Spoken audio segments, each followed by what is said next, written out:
Bonjour. Vous avez fait dernièrement la mise à jour de Windows 10 vers la version 1809 et vous vous retrouvez sans audio ou le micro qui ne fonctionne pas. Que ce soit sur les fiches arrière de votre PC, sur les jacks ou sur les fiches avant, sur les connecteurs. Ou bien vous pouvez très bien avoir l'audio qui fonctionne sur l'arrière mais pas le micro. Le micro fonctionnera à l'avant mais pas l'audio, ou sens inverse. Alors, c'est dû à un petit bug après la mise à jour, surtout sur les cartes son Realtek.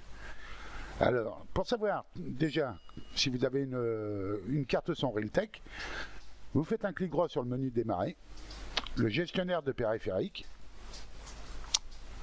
Ici, vous regardez dans contrôleur audio, vidéo et jeux, vous cliquez sur la petite flèche avant et vous contrôlez bien que vous avez Realtek High Definition Audio dedans. Ce qui signifie que votre carte mère a une carte son embarquée Realtek. Peu importe la carte mère, la marque de la carte mère, Realtek est bien souvent incorporé à cette carte mère. Il se peut que ça soit une autre, mais disons que 90% des cartes son sont des Realtek. Donc voici la marche à suivre. Si vous avez ce petit souci de son ou de micro, je vous mettrai les liens dans au-dessus du tutoriel, de façon à ce que vous puissiez télécharger. Ici sur tous les drivers, vous cliquerez sur le lien que je donnerai sur mon post. Il faudra télécharger ce driver Realtek High Definition Audio R281. Il existe la R282, mais le souci c'est que il y a quelques bugs avec cette version. Je suis en R282, mais sur certains PC, ça ne fonctionne pas. Donc, par mesure de sécurité, prenez plutôt la R281, celle-ci. Sur cette page, vous descendez. Vous cliquez ici sur téléchargement, sur l'icône de téléchargement. Et vous choisissez l'un des serveurs disponibles. Une fois téléchargé, vous le mettez dans téléchargement, etc., où vous voulez, et vous lancez ce fichier. Normalement, vous n'avez pas à désinstaller votre carte son avant de procéder à l'installation de ce driver. Il s'en occupera automatiquement, c'est-à-dire quand vous le lancerez, il désinstallera la carte son que vous avez, Realtek, et vous devrez redémarrer votre PC. Une fois votre PC redémarré, si tout va bien, si tout s'est bien passé, et normalement il n'y a pas de souci, l'installation se lancera automatiquement. Il vous suffira de suivre les indications et d'installer ce driver Realtek en version R281. Une fois installé, il faudra redémarrer une deuxième fois votre PC.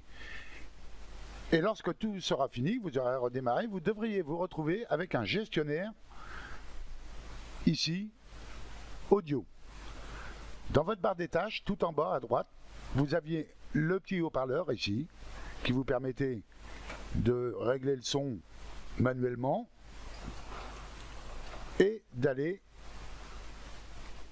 je me suis trompé d'icône, voilà, et d'aller faire quelques petits réglages en faisant un clic droit. Maintenant, vous n'avez plus besoin de faire ça. Déjà, premièrement, vous devriez avoir le son et le micro qui fonctionnent d'office. Sinon, vous cliquez ici. Vous avez gestionnaire audio HD Realtek. Vous faites un double clic dessus et vous allez obtenir le gestionnaire qui ressemble à ça. Alors attention, suivant les PC, suivant les cartes mères, suivant la carte son, le gestionnaire changera d'apparence.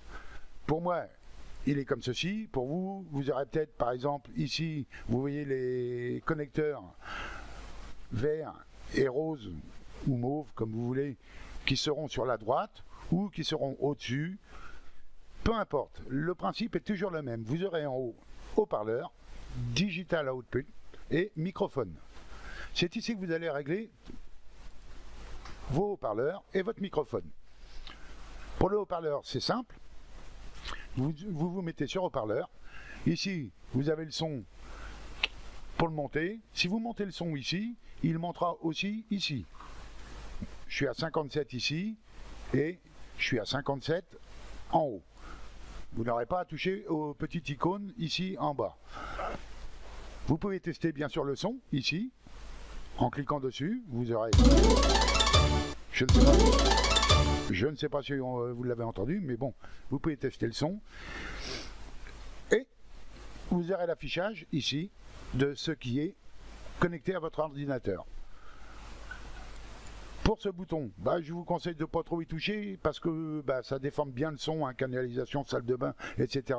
Et vous risquez de ne pas savoir comment revenir en arrière sur le son par défaut. Donc je vous conseille de ne pas toucher à tout ça. Ici on a une fonction karaoké par exemple qui peut... J'ai testé, c'est pas le top. Normalement ça devrait effacer la voix, vous laissez que la musique pour faire un karaoké, mais ça fonctionne pas toujours. Et enfin le microphone ici. Et là, alors, suivant votre carte son, vous allez avoir plusieurs réglages. Ici, suppression du bruit. Ici, annulation éco-acoustique. L'éco-acoustique, c'est l'effet, ce qu'on appelle l'effet Larsen. Si vous êtes trop près de vos enceintes, vous aurez un sifflement. Pour éviter ça, vous cochez annulation éco-acoustique, si vous l'avez bien sûr. Pour la suppression du bruit, vous pouvez, je ne sais pas si ça va s'entendre, si je l'enlève et si je le mets.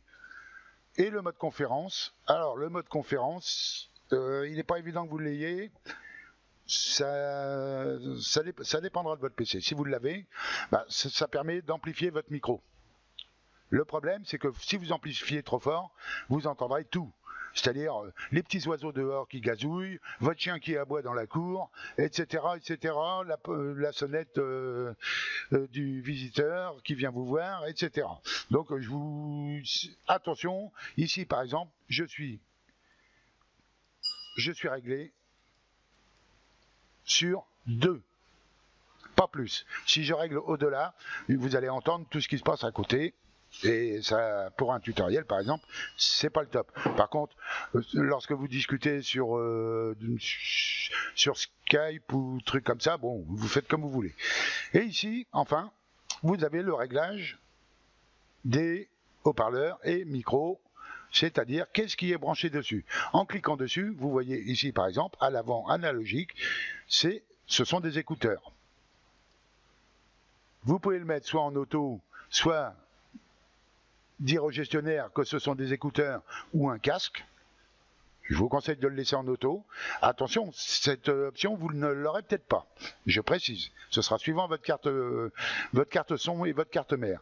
Et ici, l'entrée micro. Ici, donc, j'ai entrée micro. Normalement, ça se fait automatiquement, tout ça. Vous ne devriez pas avoir à y toucher. Sauf, bien entendu, si vous avez quelques petits soucis, mais je ne pense pas. Déjà, le fait d'avoir installé cette version 2.81, R2.81 des drivers Realtek, normalement, devrait résoudre votre problème.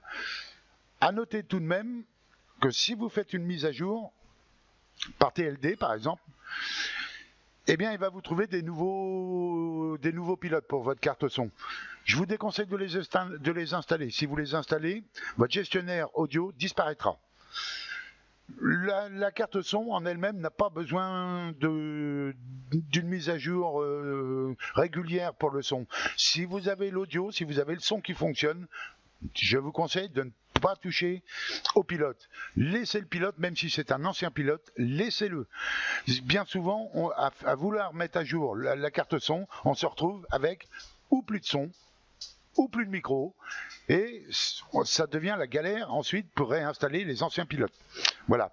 J'espère que ça vous servira en cas de problème après la mise à jour de Windows. Et je vous remercie de m'avoir suivi. À bientôt sur le forum.